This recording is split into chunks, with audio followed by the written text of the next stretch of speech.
Okay, I think we might make a start. Welcome everyone to the third annual International Conference on Cognitive and Behavioural Psychology. My name's Craig Spielman and I'm going to be giving the opening address to the conference.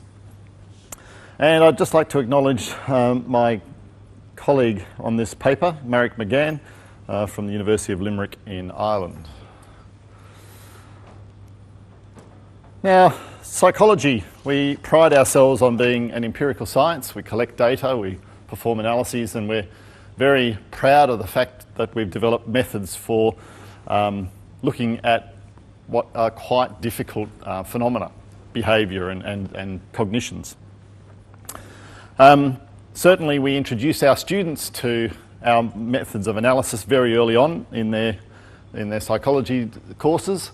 So quite often the mean will be covered early in an introductory psychology course. We generally ask students to measure each other on a variable, collect some data and maybe calculate the arithmetic mean, like I've got here on the right of the screen. The big question that occurred to Marek and I was, why do we do this? What are we hoping to find with the mean? What is the meaning of the mean? And what are we trying to get out of it? Well, we did a lot of work through some of the early textbooks that we'd used and we're currently using in psychology courses. And when you see sections on the mean, they're also talking about the median and the mode. So these measures are typically measures of central tendency, and they are most often used whenever data has some variation to it, which is most of the time when we're measuring humans. And the textbooks tend to talk about things like generating a value that's in the middle of the distribution of values. And they'll use phrases like a typical score or the most likely score. And the mean and these other forms of central tendency are usually used as a form of summary or descriptive statistics that in some way represent what the distribution of scores are all about. But the question that occurred to us was, well, how well does the mean do this? You'll all be very familiar with the normal distribution, or more formally a Gaussian distribution. When this was first talked about as a reflection of human characteristics, it was also referred to as the normal law of error. And this was coined by Adolf Quetelet, I think that's how you pronounce it, who was one of the first people to talk about normal distribution. And in his view, the mean reflected nature's ideal of whatever the measure that you're looking at. And values on either side of the mean were deviations from nature's ideal. Interesting concept. And it would appear that psychology's use of the mean seems to reflect those early thoughts, that the values on either side of the mean are erroneous in some sense. Now, it may not be the case that we psychologists think of deviations around the mean as being around nature's ideal, but nonetheless, we do seem to accept and recognise that our measurements are faulty, and therefore values outside of the mean are noise in some sense. So our main assumption seems to be that we can eliminate this noise by averaging to give us an approximation to some true value on the particular dimension we're interested in. Now, we feel that this assumption is heavily loaded and requires a rethink. There are a number of assumptions that underlie that major assumption. The first one is that when we're using the mean, we seem to assume that there's some true value that we are trying to approximate when we measure humans on some dimension. The question that occurs to us is, well, what aspect of human behaviour are we trying to eliminate by averaging? Now, in my field of cognitive psychology, we seem to assume that in every person's head who comes into our laboratory, there is a mechanism that is common to all or most people. But it's obscured in some way by the noisy data that we collect. So in our experiments, what we do to try to overcome this is we expose a group of people to the same conditions. Everyone is assumed to respond fairly similarly because they've got to these conditions because they've got the same cognitive mechanisms in their head. Unfortunately, the data that we collect from these people are not identical. And we assume this because our measurements are not perfect and that there are lots of different tiny and random effects that are conspiring to create noise in our data. Still, if we test a sufficiently large number of people, averaging should enable us to observe the characteristics of each cognitive mechanism unobscured by noise. But the question is, why do we assume that everyone has the same cognitive mechanisms? Just as we wouldn't normally accept that every person's height is some deviation from nature's ideal, why would we assume that everyone's got the same mechanisms in their brains? I'll get to that point a little bit later. The second assumption that underlies the major one in psychology is that averaging helps us to eliminate the noise in our measures to see the true value.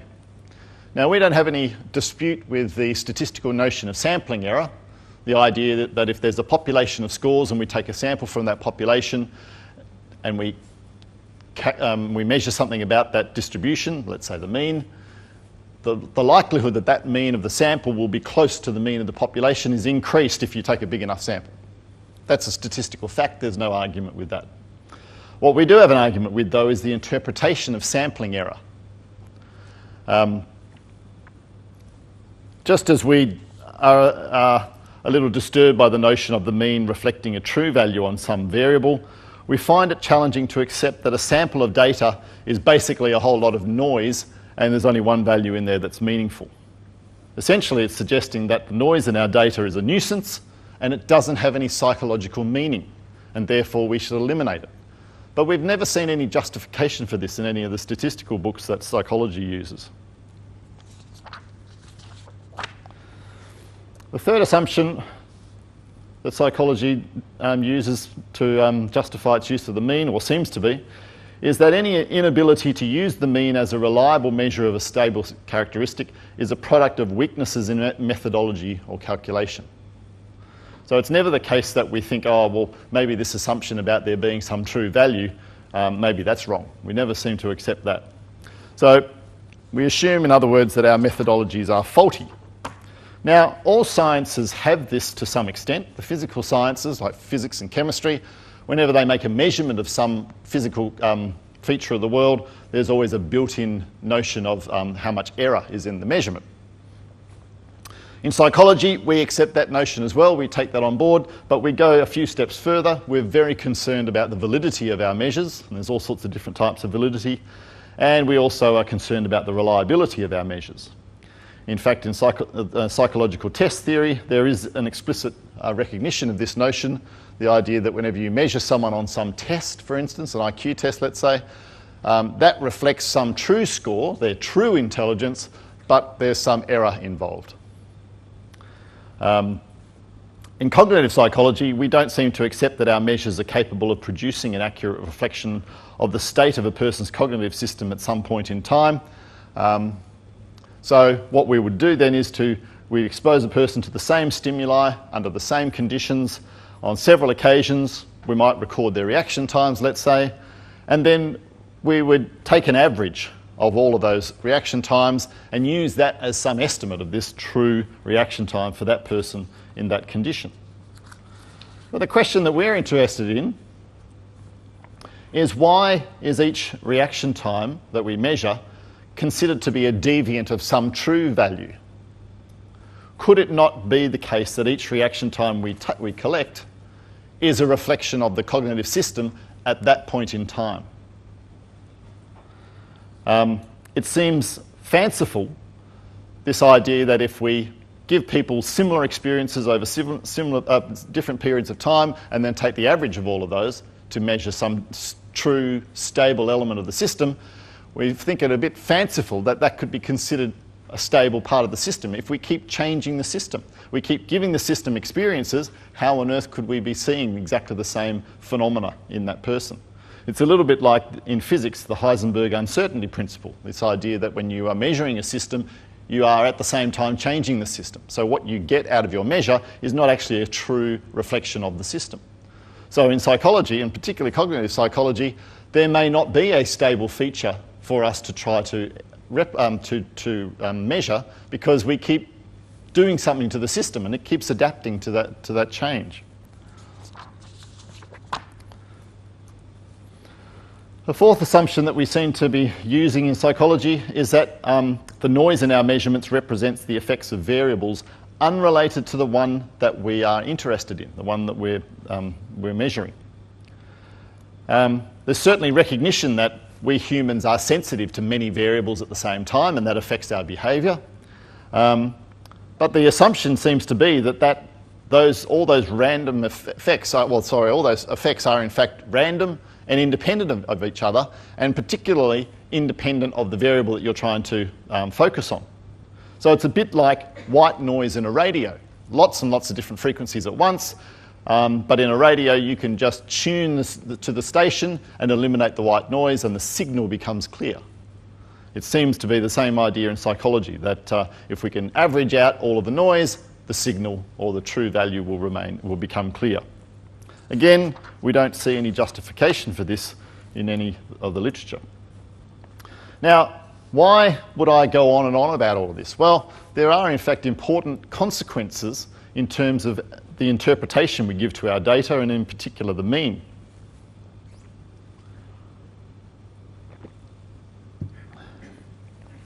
Now, the mean is often used when there is variation in the data. If there is no variation in the data, then we could get by with simply saying, well, so many people scored exactly the same.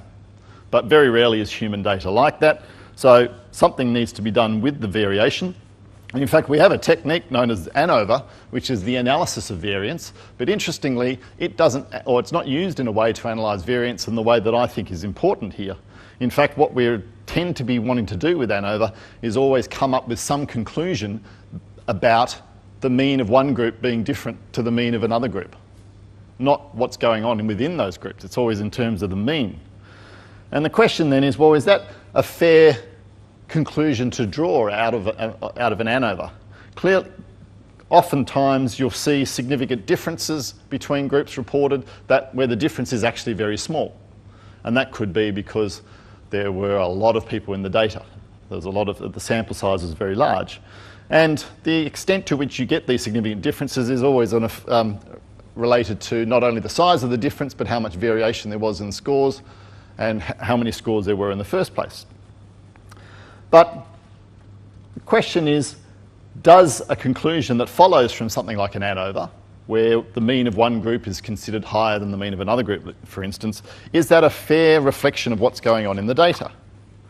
Well, what I've got here is some made-up data where each circle represents one person's score, and you can see the means for those groups are somewhere in between, in the middle of those sets of data. And you can imagine a scenario where an ANOVA says, well, the mean of group A is greater than the mean of group B. Might even be a significant difference. But you can see very clearly from this picture that there are several cases in group B that have scores that are higher than a couple of cases in group A. So that overall conclusion only applies to a subset of scores. It doesn't apply to the whole set. It's not the case that all of group A scored higher than all of group B. There's an overlap here. So a very important consideration then is, well, how many cases within that data set match the overall pattern that you observed with the means? And in this case, you could say, well, not everyone and not a lot. Now, many undergraduate textbooks will warn researchers about this issue, but we don't see this given due recognition in journal articles. Scientists seem to have forgotten it. And a very interesting case occurred with us a few years ago. One of the courses that I teach in psychology is in cognitive psychology, and we get students to collect data for themselves using some commercially available software. And one of the experiments is designed to replicate the word superiority effect. Now, this is a very old effect that's been replicated many, many times, and it's been the basis of many theories of cognition. Basically, it's the idea that when you ask subjects to recognise a letter that's presented on the screen, it's presented in such a way that's very difficult to read. It's usually very fast, or there's a lot of visual noise on it. Their performance, their accuracy at recognising the letter is increased if that letter is presented in the context of other letters that comprise a word, compared to if the letters are presented with other letters that don't make up a word, or indeed a letter on its own. So when the letter is part of a word, it's identified more accurately than in the other conditions. Now, in my laboratory in my laboratory group, I've collected data for over several years. We've got 500 people contributing data here, and you run the data through an analysis of variance, and it shows the word superiority effect, just like it's been reported many, many times. But I was curious to see how many people, because I entered all the data into the analysis, so I saw each data point, and I was curious at how many people weren't showing this effect themselves. And when you do a count, over half the people either don't show the effect, so there's no difference at all between the conditions, or they're showing results that are the opposite of the well-publicised effect. And you have to ask yourself, okay, well, this effect that everyone says is real isn't real for many people. Many people don't show the effect. So the question is, well, maybe that not that the effect doesn't exist or not, maybe it only exists in some people. And it certainly calls into question all of the research that's been done, which, this actually was one of the precursor results to a lot of the neural network research that's been done. You have to wonder, why would someone spend so much time developing a theory of this effect if it only exists in a certain number of people? In a situation like that, maybe we can blame the statistics for giving us a significant result when it's actually not such a strong result. Maybe we should change the benchmark of what we mean by a real result. Something like, for instance, 80% of people in one group had scores higher than 80% of people in another group. Now that's a large effect, and that's an effect that everyone would believe, no one would dispute, and presumably it would be very highly replicable if you actually found an effect like that. And if we reduced the number of effects, or this might have the effect of reducing how many phenomena there are out there. The cognitive psychology is just full of tiny phenomena. Everyone's developing a theory of it, and they all seem to be unrelated, and you wonder how on earth we can ever make sense of these so that we come to some real understanding of how cognition works. Now, this sort of idea has been around for a while. Cohen suggested that we focus on large effects rather than small ones. Recent work by Cumming has suggested that we should focus more on confidence intervals rather than the analysis of variance. Not saying anything new there. But interestingly enough, when Marek and I gave a draft of this paper to colleagues to read and give us comments on them, we got very common statements like, well, everyone knows this stuff. Why are you going on about it again? Well, we thought, no, we don't think everyone does know this stuff, because when you look through journal articles, everyone's still using the same tried and true techniques of the analysis of variance. Well, tried, but maybe not so true. What I've got here is a table where we've looked through all of the papers in Memory and Cognition and Journal of Experimental Psychology, Learning, Memory and Cognition for 2012, and classified the analysis techniques used in each paper. And this column here with mean NHST, that's mean, they were papers that used the mean and null hypothesis significance testing. So you can see that over 80% of papers are still using that technique. There was a small group of papers that did recognise individual differences in their data and try to account for those, and there are a couple of other papers that use techniques that couldn't be fitted into this scheme. But you can see that the vast majority of people are still using the same techniques that we used 20 years ago. In my own field of cognitive skill acquisition, there's a very well-known phenomenon known as the power law of learning.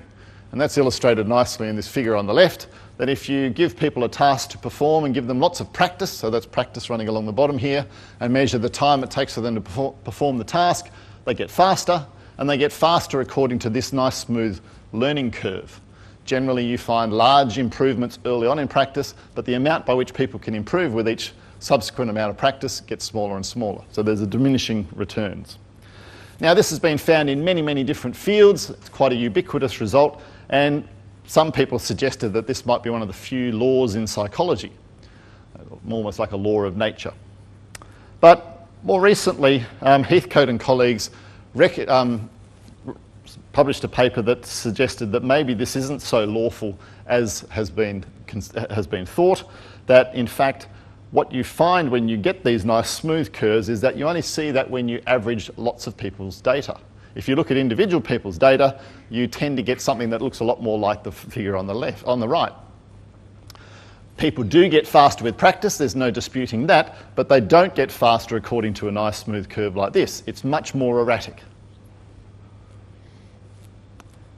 Well, what's the big deal here? Well, the big deal is that when you look at theories of skill acquisition, cognitive skill acquisition, they all hold up the power law of learning as the one big fact that you must be able to account for if your theory is to be sensible and valid. So the assumption then is that this is the phenomenon, and the data is very noisy. You need to average it out across many people to see it. But the assumption, therefore, is that learning is a smooth thing. In everyone's head, there's this smooth mechanism that produces it. Therefore, we need to come up with a theory that accounts for that. What's going on in someone's head that would produce this sort of behaviour? Ignore the noise. And so, therefore, all theories of cognitive skill acquisition tend to have some mechanism that produces a power function type learning. But we think that this assumption might be misguided because a lot of noise has been deleted from the data, and in fact we don't consider it noise. We think that that might actually reflect something interesting about the cognitive processes that are underlying our improvement with practice. Nonetheless, what I think the lesson here is that all of these theories that are proposing mechanisms to produce nice smooth learning curves might actually be explaining behaviour that doesn't really exist. It only exists when you average over lots of people. It doesn't exist in any one person. A similar problem has been found in neuroscience. Now, I'm sure you've seen many pictures like this in your travels, pictures of the brain with certain areas of the brain apparently lit up, areas that are considered to be responsible for certain types of behaviours.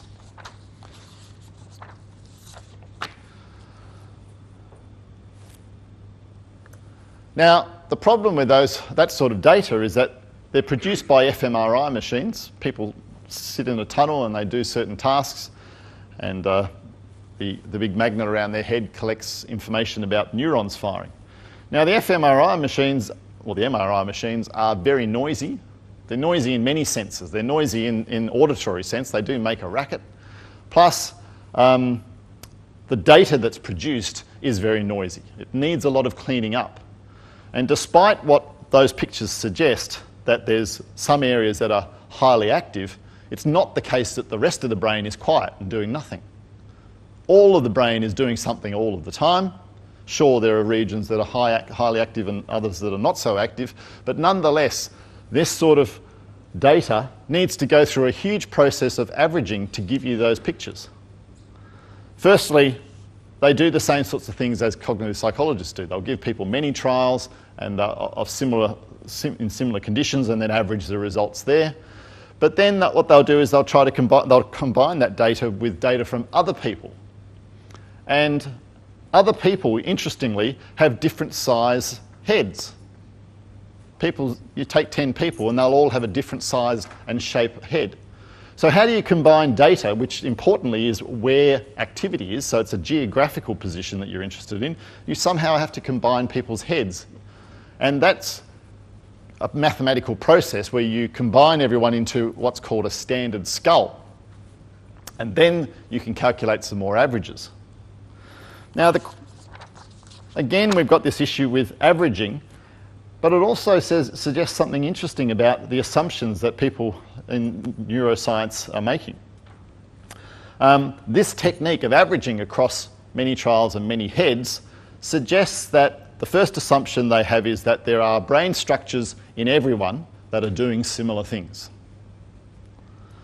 Now, we don't have any argument that in terms of the gross anatomy of the brain, that there are similar areas in everyone. So for just about everyone, your vision is processed in the back of your head and your auditory stuff is on the side.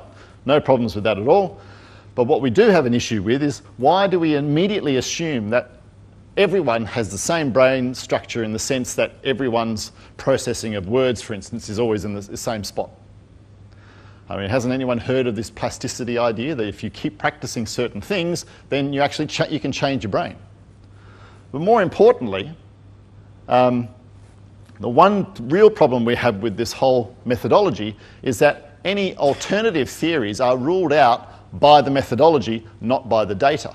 For instance, if it were the case that function was not localized like they say, let's say it was more distributed, or let's say it is localized, but it's localized differently depending on your life's experiences, you would never know that using this technique, because those sorts of effects would be the noise that would be cut out by all of this averaging.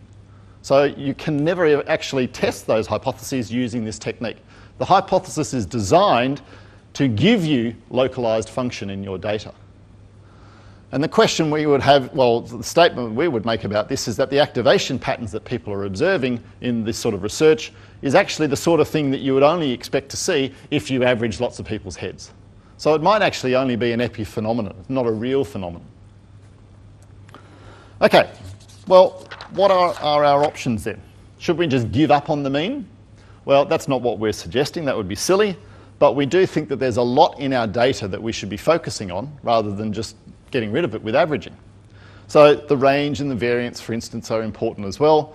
Tukey, many years ago, in his exploratory data analysis, gave us lots of techniques for looking at data. I think that there's some good lessons there still.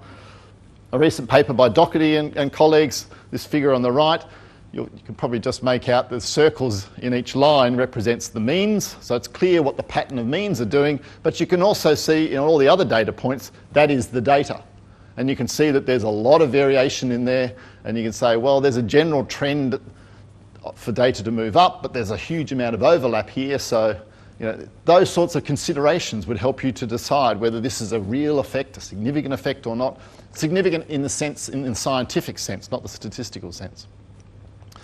And also, something else might be important, like do what we did with the word superiority effect, is have a look at how many people are showing the effect compared to those who aren't, and maybe have a look and see if there are any characteristics about those people, or the people who show it and the people who don't. That might be very interesting.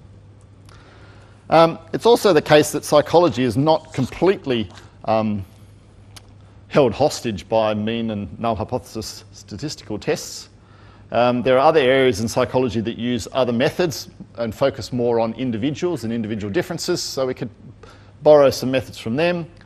Bayesian analysis is showing promise as a good alternative to significance testing. But essentially what we think we should be doing is considering why we're using the mean in the first place. Do we really think that people have similar cognitive mechanisms? If there's good evidence for that or good theory for that, then the mean might be okay. And all those other assumptions that I talked about, are they justified with your particular research project? And if not, then maybe we need to reconsider our research questions. And if you wanted to follow up any of that, this paper has just been published in Frontiers in Psychology. Okay, happy to have any questions. Thank you.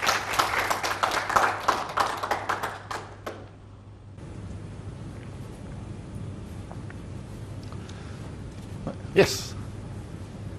Thank you very much. Interesting talk. It reminds me a bit of the research I've been doing some time ago with cerebral palsied children and their motor performance. And it turned out, however I tried to make the groups as homogeneous as possible, there were still quite some individual differences. And using the mean as a measure always turned out that no one of the children actually was covered by that mean because they were so different in their behavior. So we moved over to a single subject design, measuring them on their individual basis on different time points, which seemed to sort of solve some of the average problems. So is that a method you could? Yes, I think the single subject design is perfectly appropriate, a good way to do that. I mean, I think what is often the problem with doing that is then convincing someone else that what you've observed isn't specific to that person. So you clearly would have to do it with several single individuals and see if there's a sort of general trend without necessarily even combining their data. But you show, if you do this to this one person, you get this change, and you do this to this person, you get that change, and you keep doing it, then you get enough to convince people. So I think describing in a paper, it would be kind of difficult because you have to go through all the cases on the dual data. Yeah, I think there's some way to go to working out what's an efficient way of characterising that. but I think it's on the right track. Yep. Okay, well, happy to talk about that in the breaks with anyone else. So I think we'll move on to the next paper now.